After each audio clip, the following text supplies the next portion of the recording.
Olá,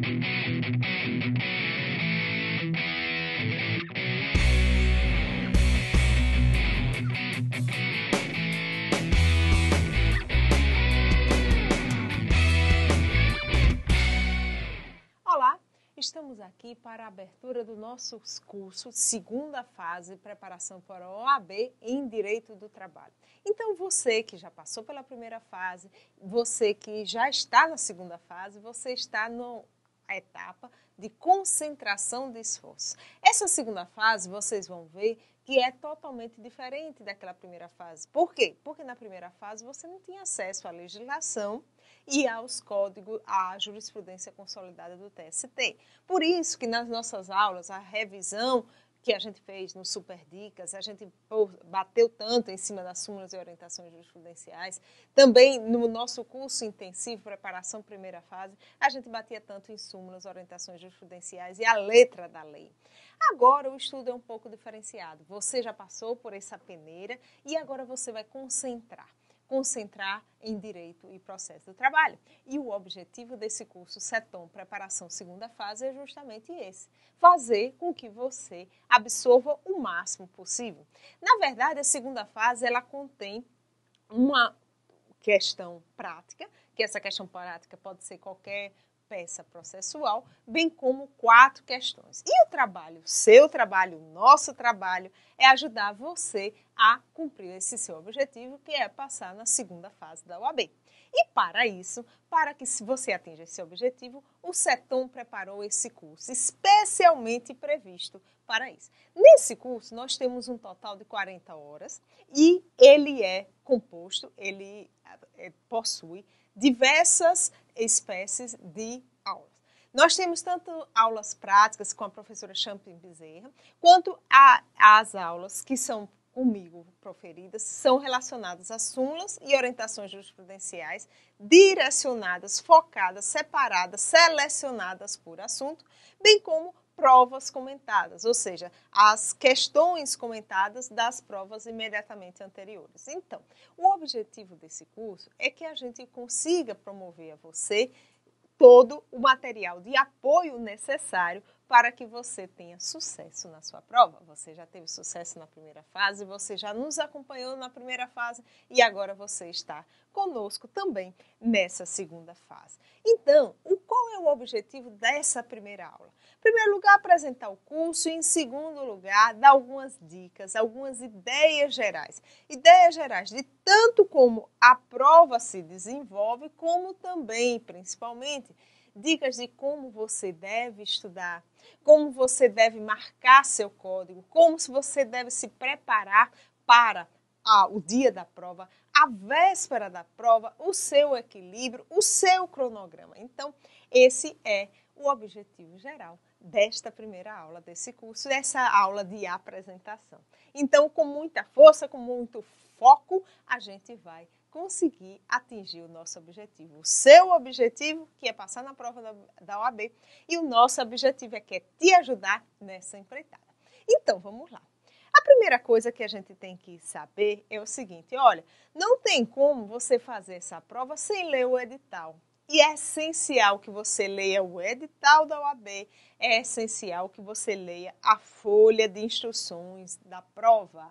Muitas vezes os nossos alunos, eles perguntam, olha, eu não vi isso, não vi aquilo, onde está isso, onde está aquilo? Olha, isso está no próprio edital da OAB, isso está no próprio caderno de respostas da prova. Então, você tem que ler com atenção. E essa parte inicial da aula, a gente vai fazer nada mais do que passar dicas para vocês, mas essas dicas estão escritas no próprio edital, escritas no próprio caderno de prova.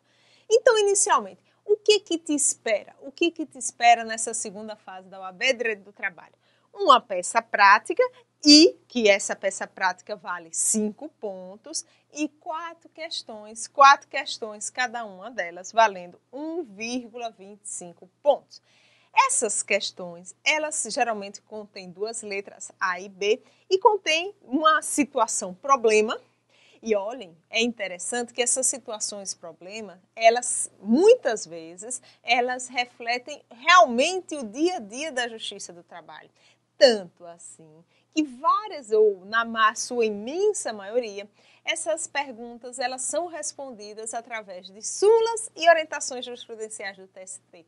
E o que isso significa? O que significa justamente que as respostas para isso estão nas matérias que foram e são debatidas na Justiça do Trabalho. Porque não se engane, o que está nas súmulas é justamente o fruto da condensação de entendimentos. Para um assunto virar súmula é porque ele foi muito, mas muito debatido mesmo, e eis a razão pela qual ele é cobrado na prova da OAB. Então, a maioria das perguntas que a gente observa nas provas da Fundação Getúlio Vargas, elas retratam, sim, problemas do dia a dia da Justiça do Trabalho e são respondidas principalmente com foco nessas súmulas e orientações jurisprudenciais. E é por isso que esse curso OAB segunda fase tem aulas específicas abordando essas súmulas e essas orientações jurisprudenciais, focadas e selecionadas por assunto, já com o objetivo que você condense. Você, evidentemente, vai revisar o conteúdo de direito do trabalho, vai revisar o conteúdo de processo do trabalho, vai também fazer inúmeras peças, mas, ao mesmo tempo, você vai focar nas súmulas e nas orientações jurisprudenciais. E é por isso que o nosso curso se divide assim. Questões comentadas das provas anteriores, súmulas e orientações jurisprudenciais e o resumo de todo o conteúdo de direito de trabalho e processo de trabalho através das peças práticas que vão ser passadas aqui para vocês. Então, eis esse o conteúdo do nosso curso. Então, vamos primeiramente para as nossas regrinhas. A primeira regra que a gente tem que seguir é essa que eu acabei de falar, a da leitura. Então, vamos ver na tela. Leiam. Então, vejam, aí a primeira regra que vocês têm que observar é que leiam a folha de instruções da prova, porque está contido o que vocês precisam saber. E como é composta a prova? A prova ela é feita de duas partes. Uma primeira parte, que é a redação da peça profissional, e uma segunda parte com as questões práticas sob a forma de situações problema. O que é interessante a gente falar aqui das situações problema?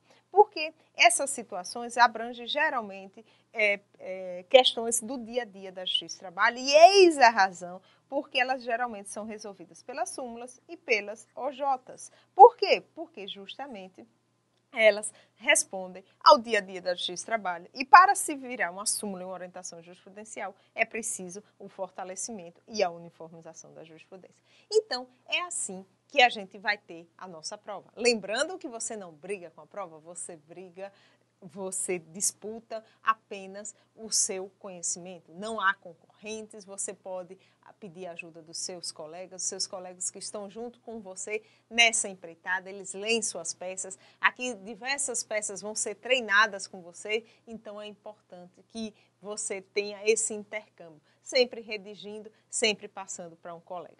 E aí a gente tem algumas dicas a passar para vocês para essa segunda fase. Primeiro lugar, não risquem a prova. Vocês, na sua prova, vai ter as questões e vão ter um caderno de respostas, bem como um rascunho. Qualquer observação, qualquer coisa que você quer fazer, você faça no rascunho. Lembrando, não vai dar tempo de você fazer todo o seu texto no rascunho e passar limpo. Então, professora, para que serve o rascunho? O rascunho serve para que você escreva um esqueleto, um esquema da sua resposta. Ou, se for uma questão mais complicada, que você tenha mais dificuldade de responder, você até inicia a redação. Mas não tentem, porque as horas da prova não são suficientes para você fazer toda a prova e você passar limpo toda a prova. Então, evitem esse tipo de coisa. Vocês façam na folha de rascunho apenas um esquema prévio de como seriam suas respostas. E aí, nessa folha de rascunho, você já coloca as súmulas pertinentes, o artigo de lei pertinente, já que você terá acesso ao código, à CLT, ao VAD-MECO. Então, você bota todos os dispositivos legais pertinentes, porque aí, desta forma, você, quando for responder, você já vai ter todo o conteúdo. Olha, vocês só vão riscar esse rascunho.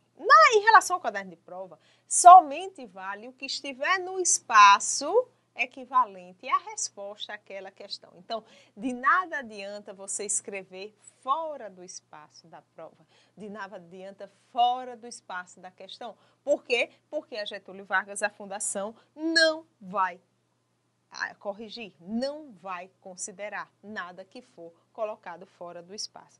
Então, vocês mantenham a redação dentro dos parâmetros da prova, sempre.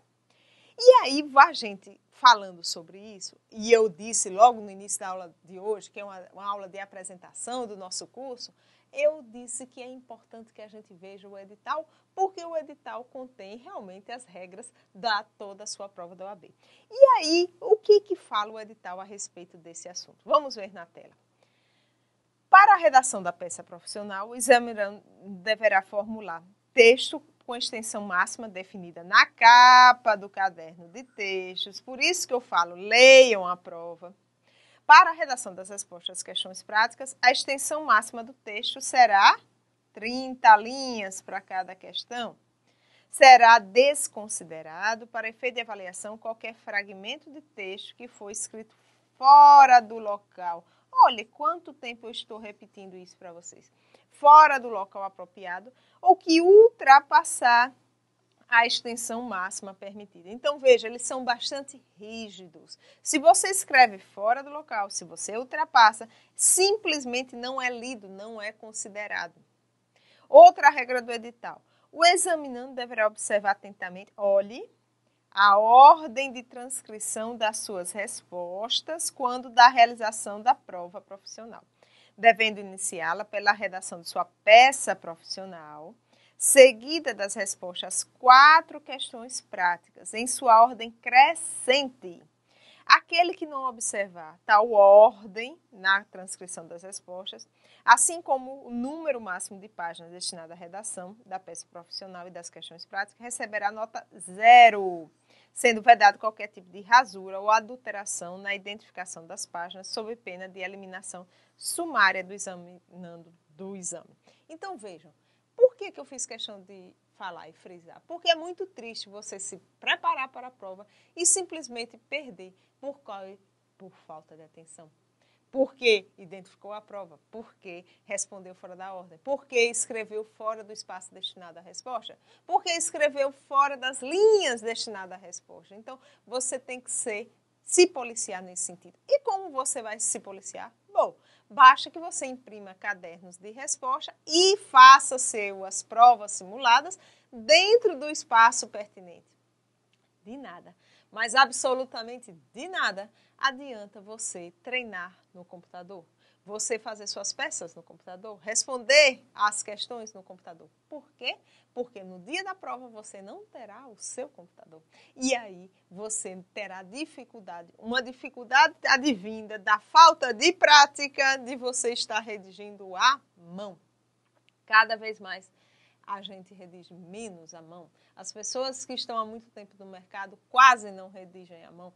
E isso faz com que exista uma dificuldade adicional, que é a dificuldade de condicionar a letra, condicionar o tamanho da letra, ou a velocidade de escrita, porque a velocidade de escrita cursiva é bem inferior à digitação. Então, você tem que treinar simulando não apenas a quantidade de tempo da prova, como também as condições da prova. E entre as condições da prova, a mais importante, sem dúvida nenhuma, é o fato da redação da prova. Então, é importante que você leia o edital e se garanta nesse aspecto. Não passe do número de linhas, não responda fora da linha, não responda fora da área destinada e siga a ordem sequencial da prova. Você utiliza o rascunho justamente, no rascunho você pode fazer em qualquer ordem e de preferência a gente aconselha, você faça logo as questões que você está tendo facilidade para ganhar o quê? Desenvoltura. Porque o que vai acontecer? Quando você já tiver treinado, já tiver pesquisado, você vai estar mais tranquilo. Normalmente, numa primeira leitura, você tem uma primeira leitura mais tensa, mais nervosa.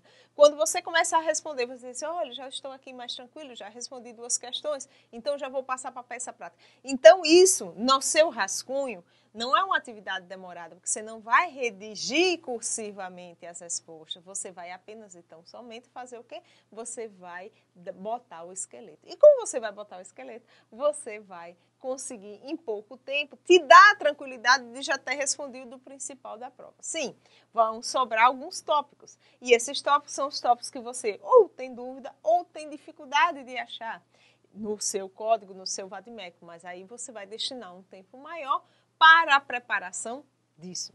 Depois que você responder, que você fizer esse seu esqueleto global, sim, você passa a resposta na sua folha de resposta, obedecendo todas as ordens, com cuidado máximo para não ser desclassificado. Porque o ser desclassificado é a pior das hipóteses e essa hipótese não vai acontecer com você. Bom, o segundo risco que existe, além do fato de você responder fora da ordem, tentar alterar a numeração de páginas ou fugir da quantidade de folhas que foi destinada à resposta à sua pergunta, o outro risco é o assinar a prova. E o assinar a prova significa o identificar a prova. É estranho, mas em todo exame alguém assina a prova, alguém identifica a prova. E nesses anos todos, ensinando para a prova da OAB, a gente sempre vê alunos que, por mais que a gente fala, eles incorrem nesse erro. Ou seja, alunos que são desclassificados por um motivo ou pelo outro. E é isso que aqui o CETOM está querendo evitar e que você não incida em nenhum desses erros, que são erros graves, que irão ensejar a sua eliminação da prova. E aí vem a pergunta, tudo bem, eu vou fazer minha peça e como eu vou fazer no final para dar o fecho à peça? Porque vejam só, você não pode assinar a prova, mas ao mesmo tempo você tem que dar um fecho à prova. Por quê? Porque é descontado, faz parte dos elementos da estrutura da prova, que essa prova tem um fecho. E aí a pergunta, como fazer? Só que a resposta a essa pergunta está no seu próprio edital, que você, em geral, e a maioria dos nossos alunos não lê o edital. Apenas fica preocupada com as matérias, passou na primeira fase e já vai correndo estudar o conteúdo programático, mas os pontos que caem na prova da OAB, mas não lê o edital. E o que consta do edital relativamente a essa parte da identificação e da assinatura da peça processual? Vamos ver na tela. Quando da realização das provas prático-profissionais, caso a peça profissional ou as respostas das questões práticas exijam assinatura, o examinando deverá utilizar apenas a palavra, olha aí, advogado.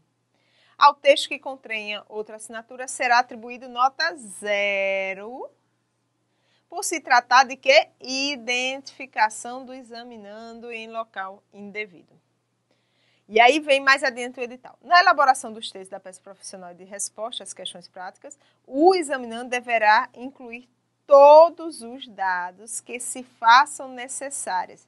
Olha, sem contudo, produzir qualquer identificação além daquelas fornecidas e permitidas no caderno de prova.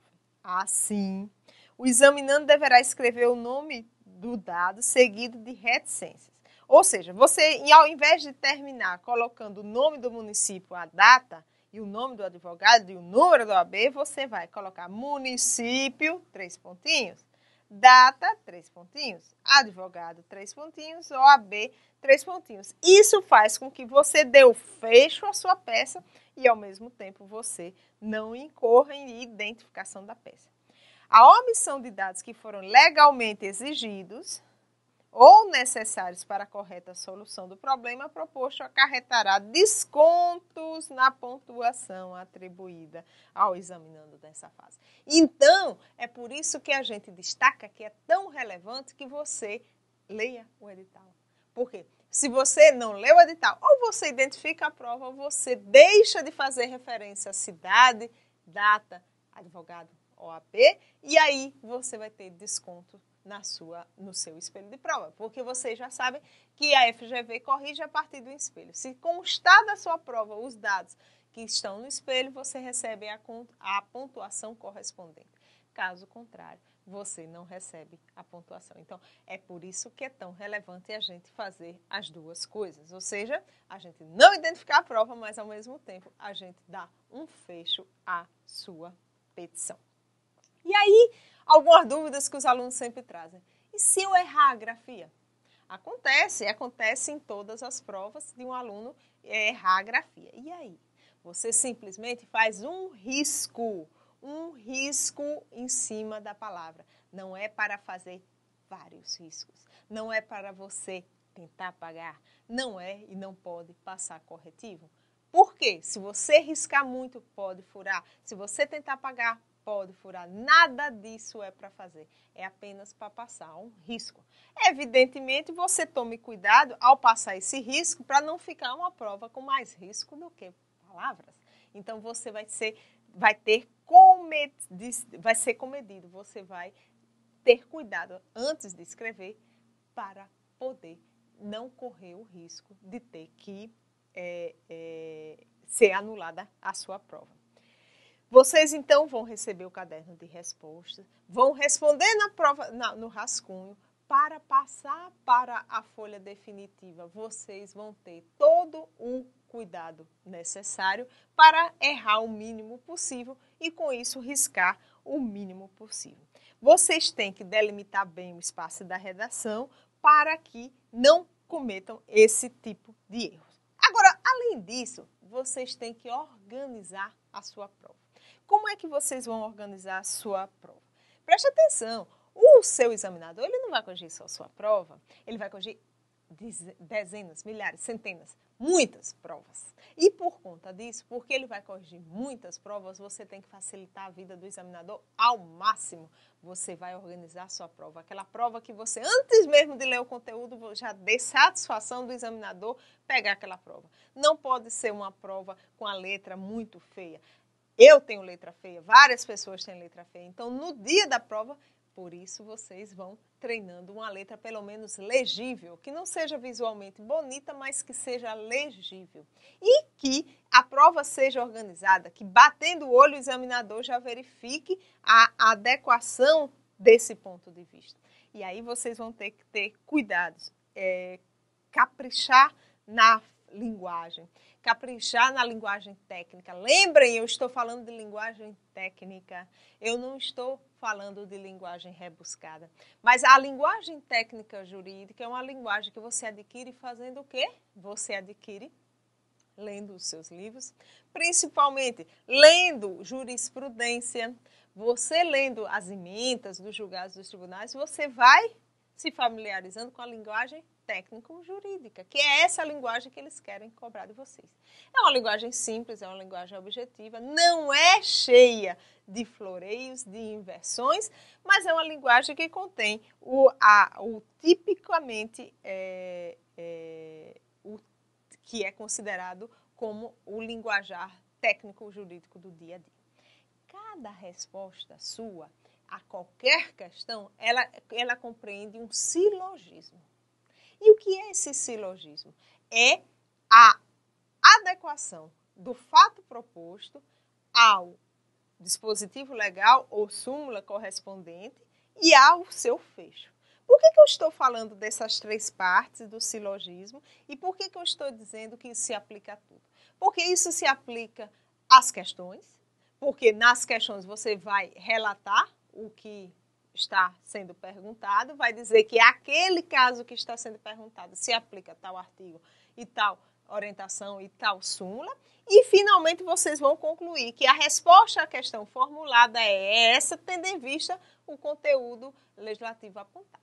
Mais ou menos isso. E isso se aplica às respostas, mas também às questões, mas também se aplica às suas peças práticas. Por quê? As peças práticas, elas serão divididas. Se for uma petição inicial, por exemplo, inúmeros pedidos. E aí você vai fazer a declaração dos fatos, a causa de pedir jurídica e o pedido correspondente. Ou seja, a premissa fática, a matéria de direito aplicável e a consequência aplicável, que vai ser o pedido. Da mesma forma, se não for uma petição inicial, a gente está falando de uma contestação, vai ser idêntico. Você vai indicar os fatos que estão sendo suscitados como fundamento da defesa, o direito aplicável e a consequência, que a consequência seria a improcedência do pleito X da petição inicial, do pleito Y da petição inicial. Da mesma forma, se você pegar um recurso, você vai pedir a reforma da decisão no item tal. Por quê? Porque aí você vai indicar os fatos, você vai indicar o fundamento jurídico. Então, é muito importante que você, na sua prova, você foque em uma questão de cada vez, em uma questão dissertativa de cada vez. É um ponto da sua peça prática de cada vez e resolve cada parte por si, cada silogismo que eu acabei de falar para vocês, cada silogismo de uma vez. Não faça cada uma coisa pensando na outra.